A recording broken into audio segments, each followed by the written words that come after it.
I was so afraid to do it. And I can't imagine now not doing it. And it's whenever there's that fear, it's a bit of an indication of like, oh, you know that this is really good, but you don't have a roadmap for it. And going into it blind is what's scary. Oh, yeah. Well, especially if you're a planner. Yes. Right? If you're a planner, like you said, a lot of times that fear is paralyzing when there isn't a plan that you can see and feel confident in. Exactly. And sometimes you just have to roll with the plan. Welcome to the House of Germar podcast, where wellness starts within. The House of Germar is a lifestyle brand empowering women to live all in through interior design and personal wellness. We are a destination for women ready to reimagine what is possible in their homes and lives and then create it. We are honored to have you join us on our mission to empower 1 million women to live all in. I am your host, Jean Collins, and I invite you to become inspired by this week's guest. Welcome to the House of Germar podcast, where wellness starts within. I'm your host, Jean Collins, and today's guest is Elizabeth Ethridge McCann. Elizabeth, I am so excited to talk to her because just a real high level of who Elizabeth is and what she does. So Elizabeth and I met maybe 4 years ago, and she became my PR agency. And I used Elizabeth for 2 years, Ethridge McGann Group, to promote, maybe it was even 3 years, to work on the PR for my interior design business, Germar Designs. And so Elizabeth is on the show and is going to talk about so many interesting things. So we're going to talk about her career journey, which is really fascinating, her decision to become an entrepreneur and go out on her own, her decision to move her family from outside of New York City up to Maine to have a different way and a different lifestyle. We're also going to talk about PR in general. Why would you hire a PR agency? What does she even do? What is PR? What does that even mean? And then I also want to pick her brain a little bit to talk about some of the trends in interior design that she's seeing and what magazines are interested in. So everybody, please welcome Elizabeth. Yay, I'm so excited to be here. Thanks for inviting me. I've been listening to the podcast, and it's fun to hear from friends like Amy Vicio and Andrea Carson, and it's been great to learn more about everyone. So super excited to be here. It is. It's fun, isn't it? It's great to have them on. I love it. Everyone's got a great story. It's really inspiring. They really do. Everyone does. So before we move into your story, I just want to make a comment for everybody so everybody understands why I'm wearing my Stetson hat. So a couple episodes ago, I had Adrian Ramsey on the show, and Adrian is an interior designer in Australia, and I was on his podcast, and he also came and was a guest on mine. And he does Dream Homes of Australia, and he is a TV host, co-host of that, and Stetson is one of his sponsors. So he is always wearing a Stetson hat, and he had this Stetson hat on for the show, and it was so gorgeous, and I absolutely loved it. So I was given this as a gift by my boyfriend for my birthday, and I love it. But why I chose to wear it today, other than just loving it, is yesterday, after having, on Tuesday, I did a call with Carrie Miller, who is a Feng Shui expert. And after that, I decided my office needed a revamp. And so yesterday morning, I woke up and decided I was going to move all the furniture in my office by myself. And I have a very large, heavy standing desk, a large file cabinet. I decided I was not going to wait for anyone to come and help me. And I was going to move all this stuff myself because I was determined to clean my office, move it, new energy, all in. And as a result, when I was doing something, my head landed, my eye and my forehead smashed into the windowsill. So I am wearing this hat because this hat is covering the very purple and black and blue that is above my eye because I decided to do that all by myself. But anyway, folks. Goodness. So you know what, that just makes me love you that much more because you're such a go-getter. That's so Jean to be like, I'm just going to do this right now. First of all, my jaw dropped when I saw you because you look so chic. You look like a celebrity with the backdrop and the hat. And then you took a challenge and you turned it into something really cool. So it's like, what's not to love? I hope your head heals. Yeah. So there we have it. So this shadow that's over my eye is actually there on purpose and will remain. And we are not going to change the lighting to make it any better. So we move on. Anyway. All right. I am so excited to talk to you. One of the reasons why we have this podcast is to inspire people about wellness starting within. And one of the ways that we accomplish that is about sharing our career journeys, because everyone I speak to, it is not a linear journey. It goes up and down. And a lot of my guests I select because of choices that they've made in their careers and in their lives that promote wellness within. So I would love it if you could share with everybody your career journey.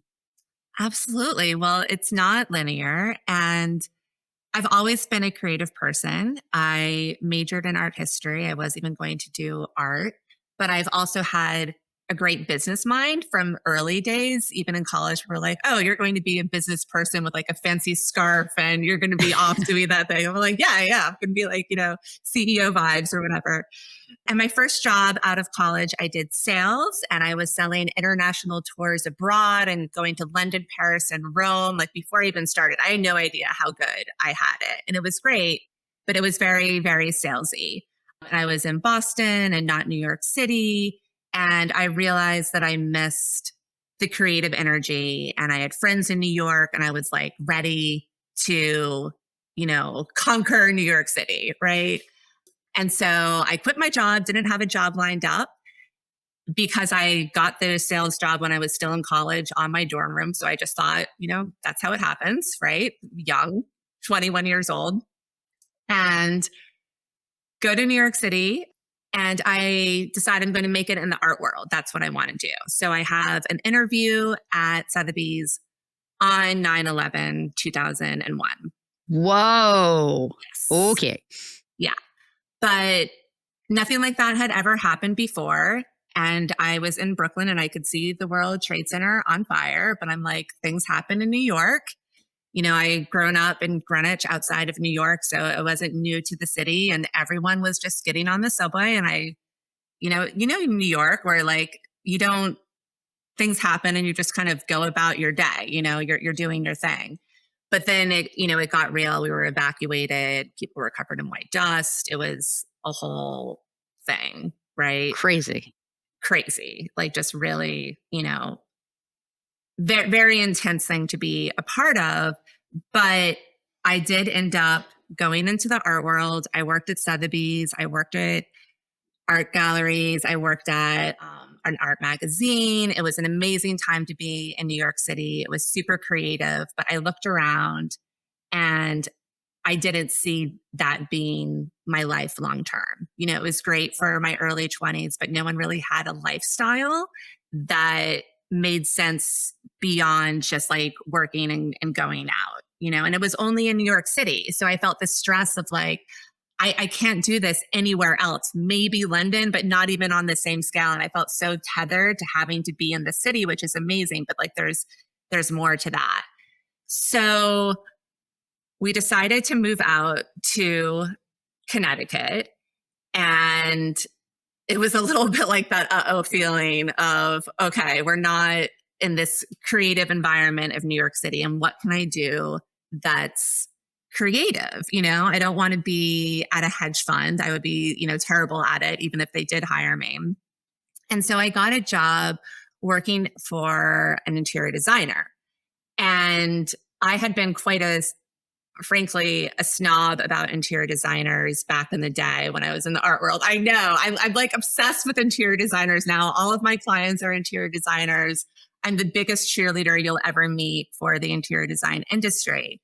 But working in the art world, and I think that this is sort of culturally speaking, and maybe it's a bit of sexism, but there was that idea of, oh, here's this Rothko or here's this Picasso, these very important paintings or artists that I had studied in college. And, a decorator is going to come in and like match it to the sofa. That was sort of the negative connotation, which I'm embarrassed to say that I had, but I couldn't find a creative job and I didn't want to commute into New York anymore. I knew that had to change. Right. But I was like, I was taking a step down. I felt like a big step down by working as an assistant in an interior design firm where I had been like a director of an art gallery in New York City, right? Right. In Connecticut, not New York. And I was blown away by how incredibly talented interior designers are and how challenging it is to be a designer. I mean, even just one throw pillow, all the paperwork and the tape or the things that can go wrong, and the way that you need to be able to work with people and work with space and work with color. It was so creative. There were so many challenges to overcome. I mean, things constantly go wrong on design projects. And I just was like, this is amazing what designers do.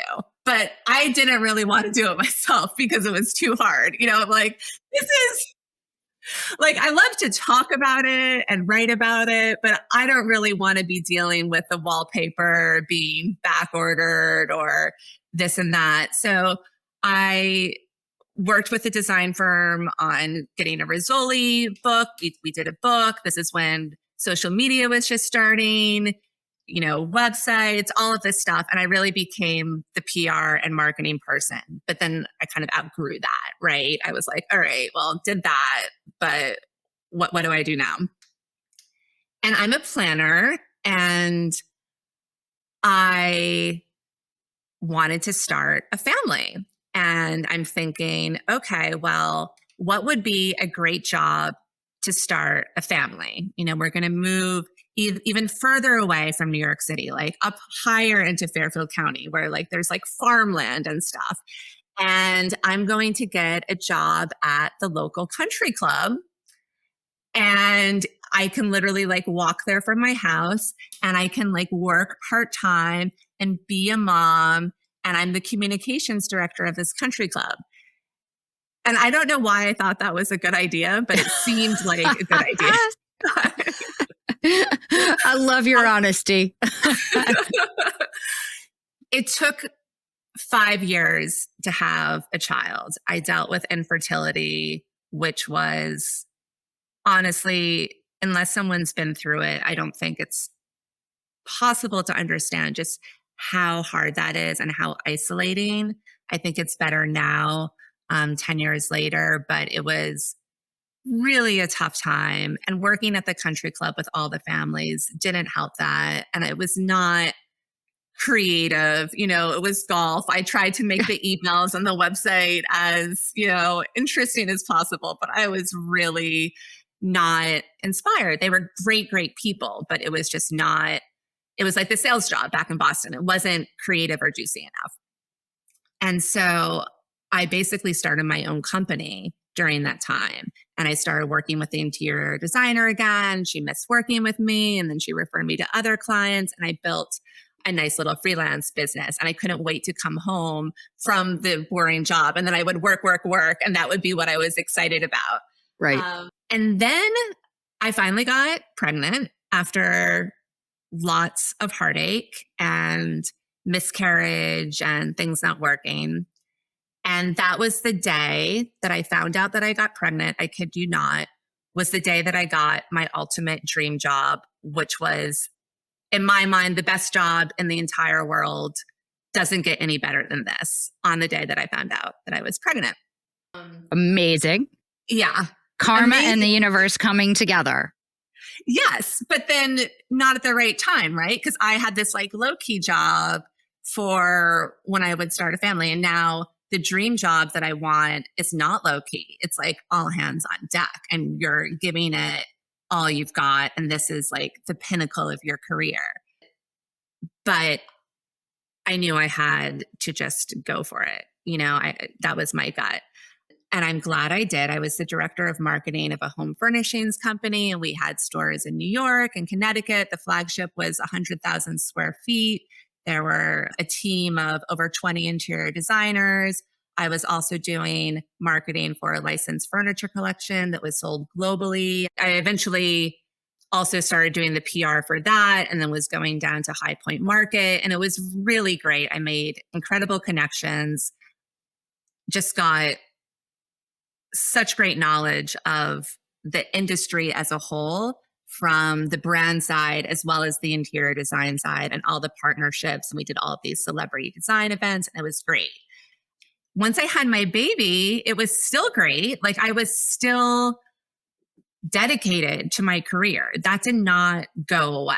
I was still all in, but physically, and then sort of like eventually emotionally, it just became so hard to carry it all. I was one of the last of my friends basically to have a child, because I had been through infertility. And so what was nice about that is that I had great friends who could give me insight and basically just say that first year, it's just kind of triage. Like you just have to be head down. You can't even Right. think about what you want to do with your life because it's just survival.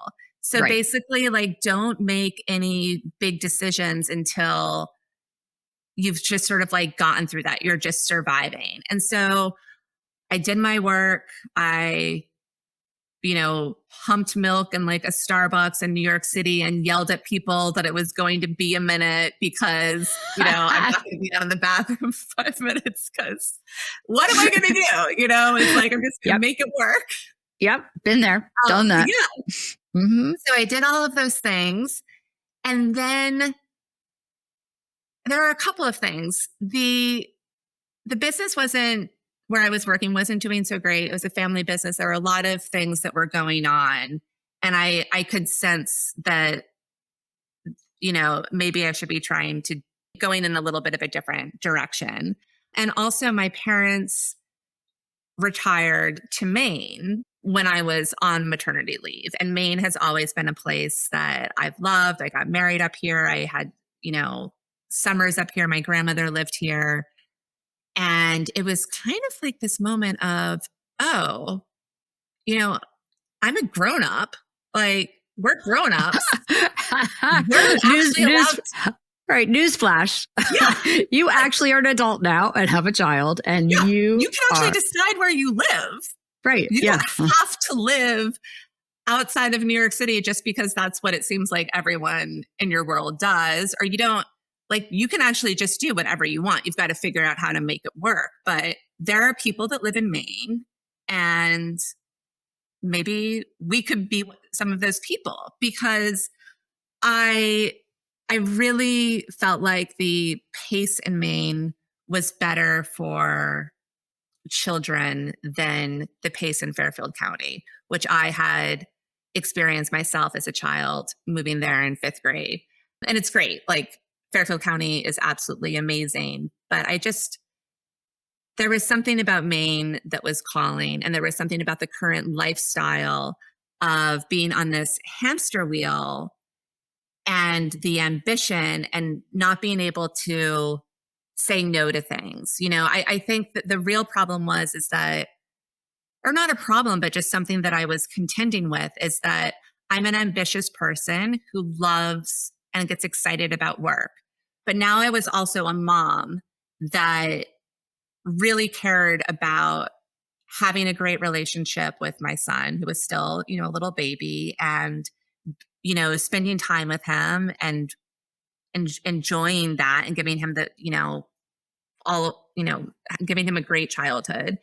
And those were kind of conflicting with each other, right? Moving up to Maine made it feel like it could be easier to balance that ambition. Being in Maine kind of put some of those guardrails up of, you can't do all of the things. You have to be more thoughtful and mindful about what you choose to do. And for an ambitious person like myself, who wanted to make sure I was carving time out for family and just life, that was really helpful. So we did it. I didn't totally quit my job. I'm a planner, and I'm responsible. I'm not the biggest risk taker like a lot of women. And so I turned my job into a client. I stayed on as the director of marketing somehow. It was so weird because, like, sometimes people didn't even know that I lived in Maine. I wasn't hiding it. I would go to the events and could do all of the work. And this was pre-COVID, when people weren't working remotely. But it worked. Like, it worked really well. And then I got other clients and built my business, and it was amazing. It was just, I was so afraid to do it, and I can't imagine now not doing it. And it's whenever there's that fear, it's a bit of an indication of like, oh, that this is really good, but you don't have a roadmap for it. And going into it blind is what's scary. But Oh, yeah. Well, especially if you're a planner, right? If you're a planner, like you said, a lot of times that fear is paralyzing when there isn't a plan that you can see and feel confident in. exactly. And sometimes you just have to roll with the plan. So yeah, so that's how I got up here. And I don't know. So I have a couple of questions. So how long did it take you before what, let's call it like your side gig, right? The side gig of you doing PR for designers, and then you've got your regular job, right? Mhm. How long did it take you until the light bulb went off and you're like, oh, wow, maybe the side gig can be big enough that that's what I can do? Like, how long did that take? It's interesting because there were different moments when that happened. So when I was at the country club, I had a side gig that, I could have just taken off with that then at that time and had my own business. But then when I was director of marketing and had this big job, that was really all encompassing. And then when I moved to Maine, it was really COVID where I felt like, the director of marketing job was the biggest client. And then there were other interior designers that I worked with that were like a little bit, still big. And I really loved working with them, but there was still this big client slash main job. And when COVID hit, they had to close all of their showrooms and, you know, that ended, right? Right. They're not spending money. Right. They're not spending money on PR and Right. marketing when no one can go in and shop. Right. And I was ready before that to only be working with interior designers and that's my business, right? And not still having this sort of like quasi director of marketing, quasi client relationship. But it was scary to leave that because money is a thing, it's like Yeah. that's something that Yeah. we need. And it was great. Like it wasn't broken, so if it's not broke, like don't fix it. But I knew that I needed to evolve, but it was just like this little bit of this tough thing. So COVID, a silver lining of COVID was that it forced me to make this choice that I needed to make. And I think that's something whenever I'm dealing with a tough situation, it's really so often when something's not going the right way or something that you don't expect happens that you are able to make that leap that's just harder to do when everything's gravy, you Right. know? Yeah. Of course. Yeah. So we You could, need a yes, little challenge. Yeah. yes, You need a little challenge. So yes. let's talk about what is PR for people who don't know what PR is. What is PR and what does your firm do? The way that I approach PR is relationships. So PR relationships is public relationships, right? Right. So, well, first of all, I work primarily with interior designers. So I'm very niche. I love interior designers, even though back in the day I didn't understand how great they were. So what we do at Ethridge McGann Group is we help our clients to exceed their goals through PR and marketing. And that can look different for different designers depending on their goals. But basically, we're getting them published in magazines. We're helping them to win awards.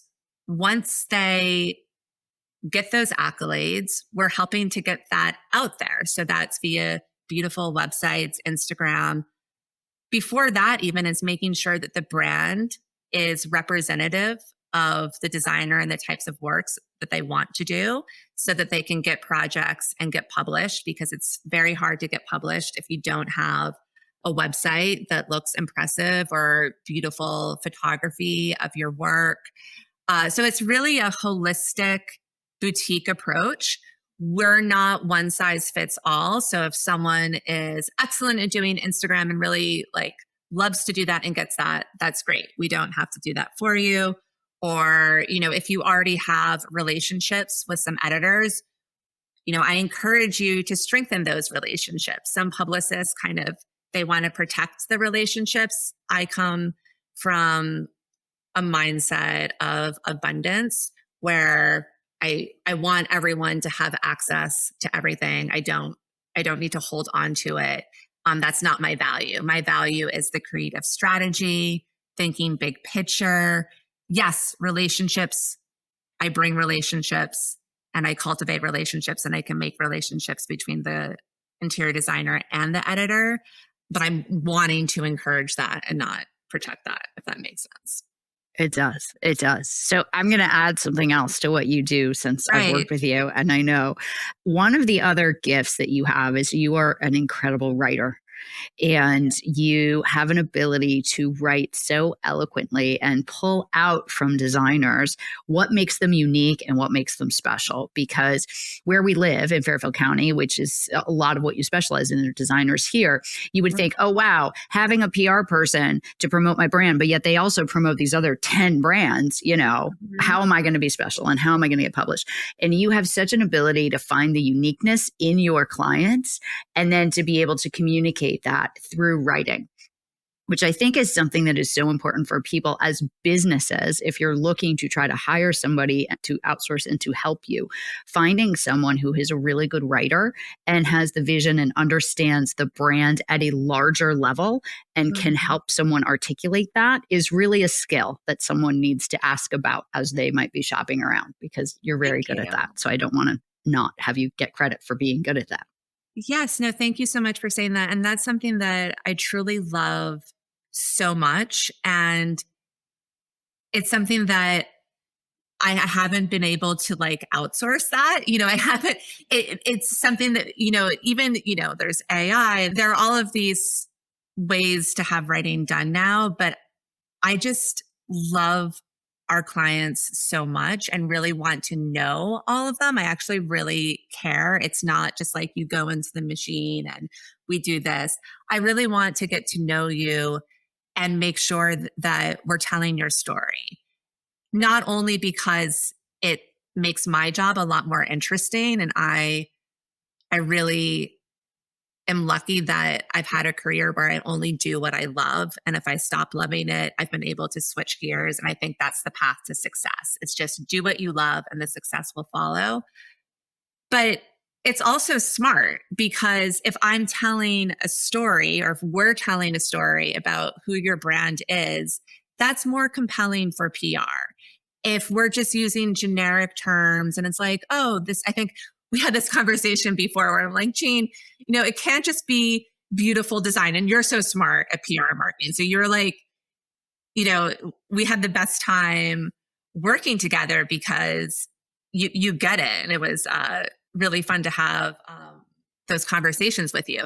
But it's like, it's more than just beautiful, right? What can you say about your design firm that no other design firm can say?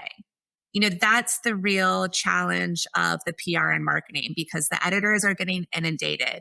And if you're doing something that no one else is doing, or you're coming from it with a different approach, and that was really fun with you, is because you have this great business background and all of these different things that you're doing, the wellness. So I get very inspired when I can dig into that unique element that makes you special. Which is great.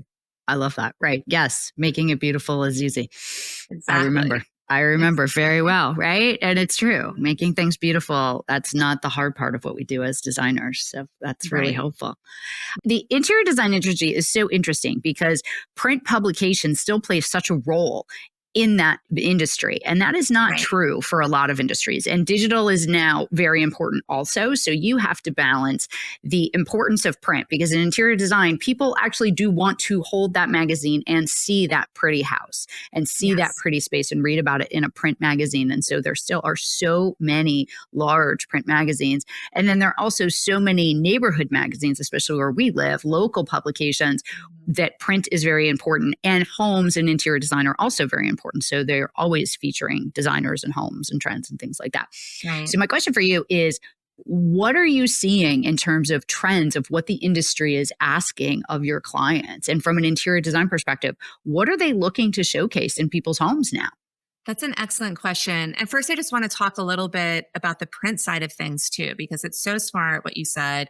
Interior design is kind of old school when it comes to PR and marketing. You're not selling lipsticks, you're selling hundreds of thousands of dollars. You're going into someone's home. People can be thinking about this for years. So having something tangible to hold, like a print magazine, is very powerful in interior design, which is different than if you're, selling shoes or something like that. And you can make an immediate decision.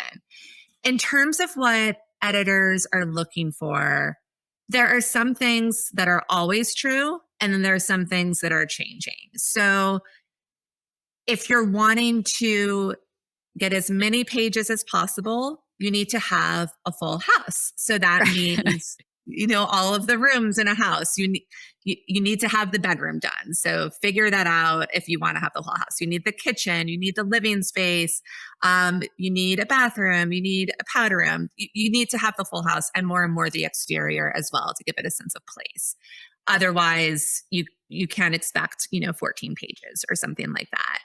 If you don't have a full house, and a lot of designers don't, kitchens are really good. Baths are really good. Bedrooms alone are not that great. When it comes to trends, color is very editorial. We were going through a moment there where it was a lot of white or a lot of gray. Anything that pops off the page is kind of like with Instagram. Like if you're going to stop your scroll and think, "Ooh, I haven't seen that before," that's good. Because if you've seen it before, the editors have seen it 10 times beyond that. Right. That said, there are some trends that are kind of fun to plug into, like quiet luxury or bookshelf wealth, or, Pinterest just came out yesterday that Zen rooms are the number one trending thing, and Japan is a big deal for design. Those are more fun to get into for social media engagement, or like a one-off thing, where you're part of a roundup of Zen rooms or a roundup of bookshelf wealth. But still, you can follow like the main tenets of PR. Full feature, you need the full home. Anything that's editorial that they haven't seen before is good. And you want to be a little bit careful of trends, because you don't want to just be following everything, because then you're going to look like everyone else. And if you're using that same Serena and Lily stool that everyone uses or whatever, and they're sick of seeing that, that's going to get you in trouble. So the more you can be unique and custom, the better. It's so funny you mentioned that stool, because the pool house project that I did, which you helped me get tons of PR for, the client wanted the Serena and Lily stools. And I tried so hard not to have her buy those. And I was like, Right. Everybody has those. I see those everywhere. There's nothing unique to this. And can we please? And I gave her all these other options, trying to convince her to do something else. And she just had her heart set on these stools. And I just thought, oh, everybody has these. You need to find something different. So it's very funny that you mentioned that, but everyone does love them. And to their credit as a stool, they are really comfortable. So Totally. yeah, so they do, like, they definitely check that box of a lot of function, but they are, for interior designers, where like we cringe. It's like, oh, everybody has that. You want your spaces to be unique, and you want your spaces to be different. And that's something too that I talk about with clients, as you know, where sometimes you can't have every little thing your way, and they're going to have a certain thing, or they didn't get the art, but you still need to photograph it for PR, your portfolio, and how you style a project, which photographer you work with. That's something that I spend a lot of time strategizing with the clients on, because having been on so many photo shoots myself over the very long time I've been in this business, how it looks in the frame is very different than how it looks to experience a space. And with show houses, with the Kips Bay show houses that we've done with a lot of clients, where it boils down to that one photo. And there's so much PR around that one photo. And you have to think about, how is it going to look in the lens? Not only is it a piece that isn't overexposed, but who is your brand partner? I mean, that's the really fun thing about PR now, is media is great. I love all of the magazines, but brands are really becoming like the new PR. And if you have a De Gournay wall covering that's gorgeous, and they have a bazillion followers, and that goes viral, or you're working with Schumacher and they have email newsletters and all of that, but now they even have a magazine, Frederick, which is gorgeous, that has very notable journalists writing for it. So thinking about not just what's pretty, but the business behind it, of, should I choose this wall covering because there's all of this marketing power behind that brand? or this one where they don't have any marketing power. I mean, that can make a huge difference in the success of that project and how people find you. It is so true. I think people don't understand that the pretty pictures that you see in a magazine, there's so much work that goes into that pretty picture. And when you help your clients find the right photographer, find the right stylist or stager for that project, help you get access to borrow artwork, for example. Sometimes we shoot places, like you mentioned, artwork. Sometimes we shoot homes that don't actually have any artwork on the walls. And so if you're going to photograph it for magazine, you have to have artwork on the wall. So you have to go borrow it. You have to go find someone who's willing to let you borrow it to then put it on the walls for you. And sometimes that relationship of who you borrow from is that part of the branding and the marketing that you can take to the next level, because you can then tag them on social and things like that and have them featured in the magazine. And like, I think there are a lot of layers that people don't really think about. And there is a ton of strategy, which is one of the things that you bring to the table because you're such a good planner. There's so much strategy that goes into who is going to photograph this and where are you going to try to pitch it, because it's also what are the legs of that and how do the legs of that help you as an entrepreneur and a brand. Exactly. So well said. And I get excited just hearing you talk about it. I'm such a nerd about this stuff. I love it so much. But it comes back to relationships too. And I get excited because when you're having art brought in, you're helping that other artist, right? It's not, sure, they're helping you. Like, I love those win-wins where, everyone's boat is rising. So the artists are very grateful to be in the magazine. You're grateful to have the beautiful art. That brings me so much joy to have these creatives coming together and everyone's winning and everyone's collaborating. And it's having the strategy and the relationships to know how to connect, right? So that there's growth for everyone. And that's one of my favorite things to do. And that works with brands and media. And that's how I pitch as well, is thinking, I want to be the best assistant really to the editor. I am not just doing this because my clients want to be in magazines, but we're helping the magazines have great content. It's all about thinking in a way of this abundance of not me, or my client, but how are we working together so that everyone's benefiting? And that's very exciting to me. Very true. All right, I'm going to switch gears. Yes. Because I want to talk about wellness. And so You may not have noticed it, but one of the reasons that you and I connected so well is you've mentioned the word abundance, I want to say 3 times so far in our conversation. And you've mentioned the word mindset at least twice. And so one of the reasons that I connected with you so well in the beginning is these are things that are very personally important to me and personally important to my brand. And so whenever I choose partners for my business, any format of my business, I am always looking to find partners that I feel can understand my wellness journey and understand the importance of some of these things. And so you not even knowing you mentioned those words, you do, because that is how you talk and that is how you live and how you believe. So I want to talk about wellness in your life, because your decision to move to Maine, which you talked about in the beginning, was really focused on a lifestyle. And you were going to make a lifestyle choice for yourself, your family, and your son by moving to Maine. I would love it if you would share with everybody a little bit about what that lifestyle is like and how you've adjusted to that lifestyle, what that's providing for you and your family. And then what I know the answer to some of these questions, but I would like you to share with others, what does wellness mean for you? Because you do have a lot of great wellness practices. Living in Maine gives perspective. I think especially in Fairfield County and New York City for sure. For me, at least, it was easy to get into the mindset of this is just the world, right?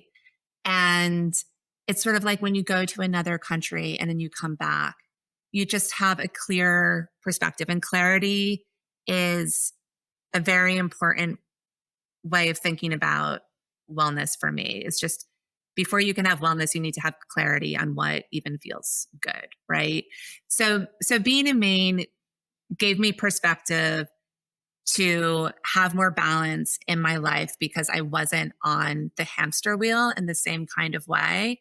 Even just keeping up with the Joneses, the affluence, being in Maine, we're on the river here. The tide comes in and out every day, right? I look at the tide every day, and nature is more in control really than whatever us humans are doing. You've got the dramatic rocky coast, the infinite ocean with all of this life underneath there, and then the tides that mark time.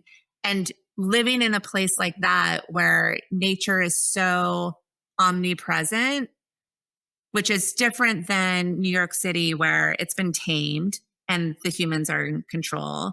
And even different, I love, love, love Fairfield County. So this is no shade to Fairfield County because it's one of the most beautiful places. And I love the design community there and friends from growing up there. But it's tamed a little bit in Fairfield County as well. It's so beautiful, but it's because of the landscape architects and all, so there's something about just the rugged nature of Maine that's very grounding and humbling and connects you to something that's bigger than whatever we're doing in our own lives, which is really important for wellness, not to think that it's like all about just us, right? Right. Yes. Yeah. That's a great perspective. I haven't had someone talk about it that way.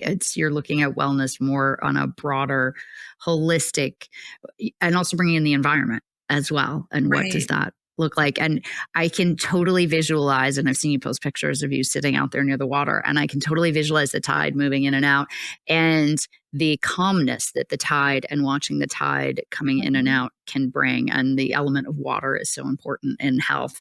And I also think, you post a lot, you go outside for lunch to read your magazines or to read a book or have lunch. And so you are so connected to what's happening outside, and making that time and making it a priority for yourself to actually get outside and putting yourself in an environment where you can do that as part of your wellness because you've chosen that to be a priority.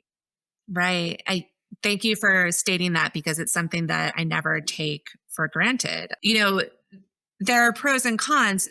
The part that's a little bit trickier about being in Maine is there aren't as many people, right? So I have to think about that in how I live my life. So I do travel a fair amount. We're doing a lot in the Boston market, and I go down to Connecticut, but just that's a fun part of my job. It's just, being with people.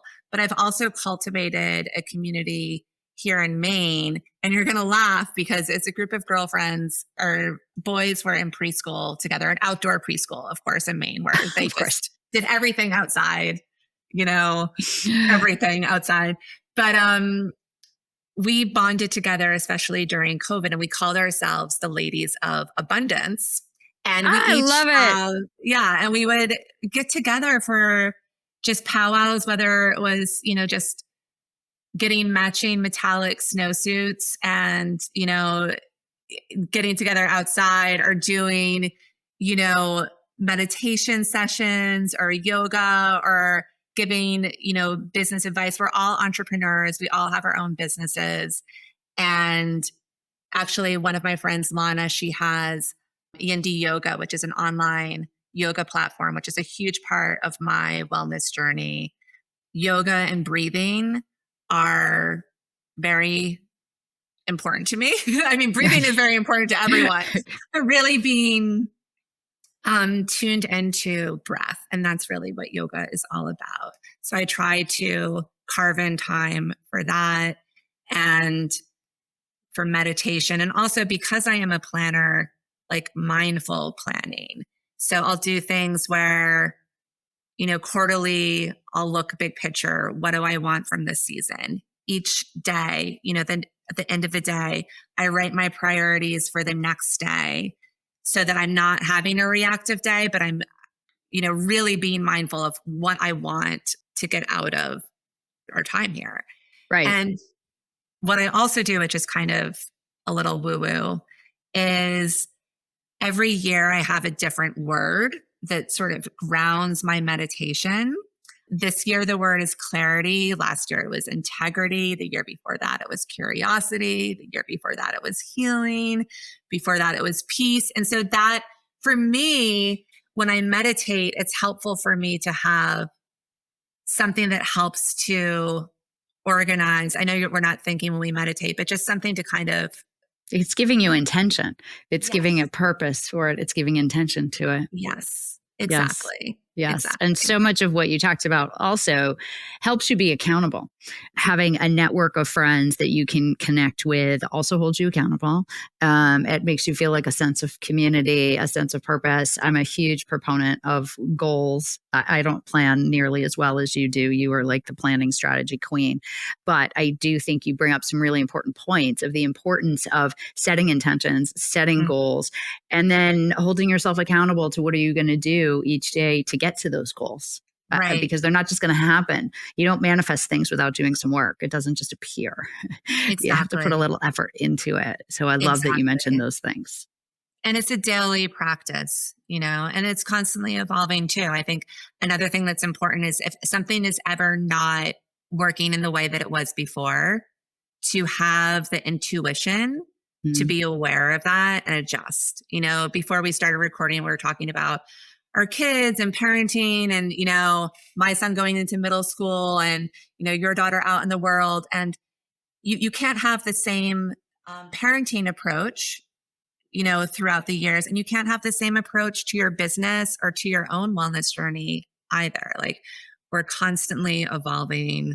It's the law of entropy, right? If you do everything the same, things are just going to be chaos and it's going to fall apart. That is a beautiful point. All right, I'm going to switch gears one more time again at that Okay. point because I feel like we should pause on that point. It's such a good one.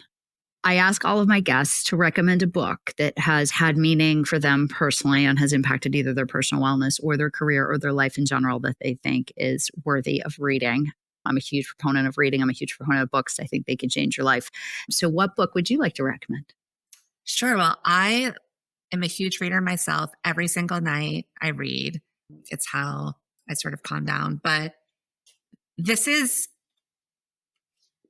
not really like a self-help book. I don't know if you know this book, I do know Breath that book. Yep. by James Nestor. I just Yep. think it's such a basic thing that everyone does. And he's a great writer and he really explores all the things that we're doing wrong when it comes to breathing. I mean, so many people breathe incorrectly, which sounds like, how can you even do that? And the real impact it can have on one's health. This is personal to me because my dad had a double lung transplant a year and a half ago. Wow. And so, and then I'm also, a yogi and breathing is a big part of that, as we spoke about. So I just think sometimes with wellness in general, it's just stripping it down, not all the bells and whistles, but just being in tune with who you are. And it starts with the breath. Which is so simple. And it Mm-hmm. happens and we all have it, but you can control it. And recognizing the power of breathing is so important. That's a great book recommendation. Thank you. And it's always there. If It's it's always just there. Correct. You there can when always you tap into it. Right. Yes. exactly. Oh, I love it. Is there anything about your business that I did not touch on that you feel is important to share?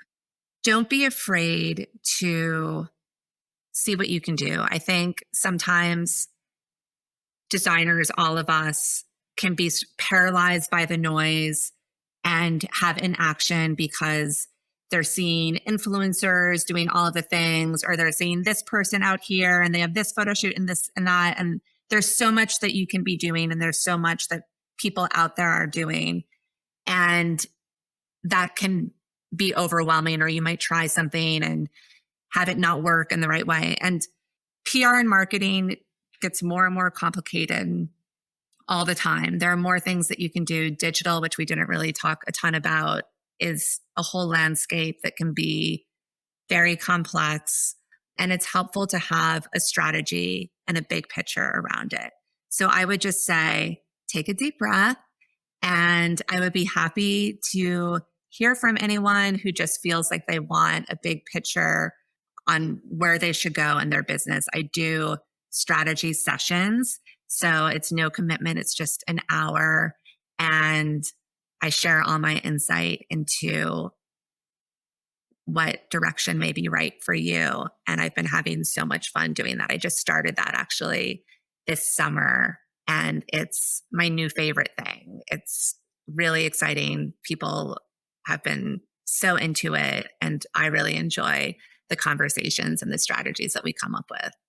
And it gives everybody a chance to get a little dose of you and get some direction without having to be a client who commits to being with you for a whole year. And I could see for you, knowing you love the challenge and you love meeting and connecting with other people. And so that gives you the ability to talk to more people and to connect to more people where you might not be able to do that on a full client scope with everyone. Exactly. Perfectly said as always. And Jean, I just have to say thank you again for having me here. You are such an inspiration. You truly are one of a kind. To see how you have evolved in your career. And since I remember the first time we ever spoke, and I was just blown away by you, and I loved your energy, and you're always such a pleasure.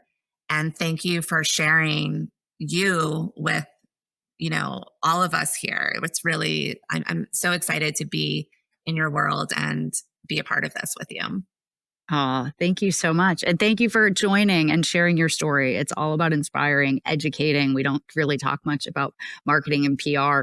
And so I think it's a great subject for people to understand. And also just another incredible entrepreneur's journey, which is what you are, is an incredible entrepreneur and someone who has put up boundaries. We talked about that. Someone who has put up boundaries and found balance in your life, and also by making wellness and yourself important in your life. So you embody everything that I talk about, where wellness starts within. So thank you so much for being a guest. I will put in the show notes everything about your business, how to find you on Instagram, how people can find you on your website. I will put your book recommendation as well, and encourage people to follow Elizabeth, because all of your clients do the most incredibly beautiful work, and you post it all the time, in addition to posting stuff about wellness. So I definitely encourage you, follow Elizabeth on Instagram. It's a good one. Thank you so much, Jean. It's been a pleasure. Thank you. And we will talk soon. Thank you for joining us for another episode of the House of Germar podcast, where wellness starts within. We appreciate you being a part of our community and hope you felt inspired and motivated by our guest. If you enjoyed this episode, please write us a review and share it with friends.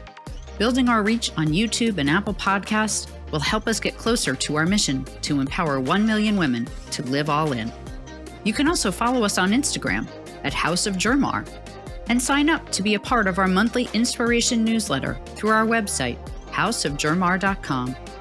If you or someone you know would be a good guest on the show, please reach out to us at podcast@houseofgermar.com. This has been a House of Germar production with your host, Jean Collins.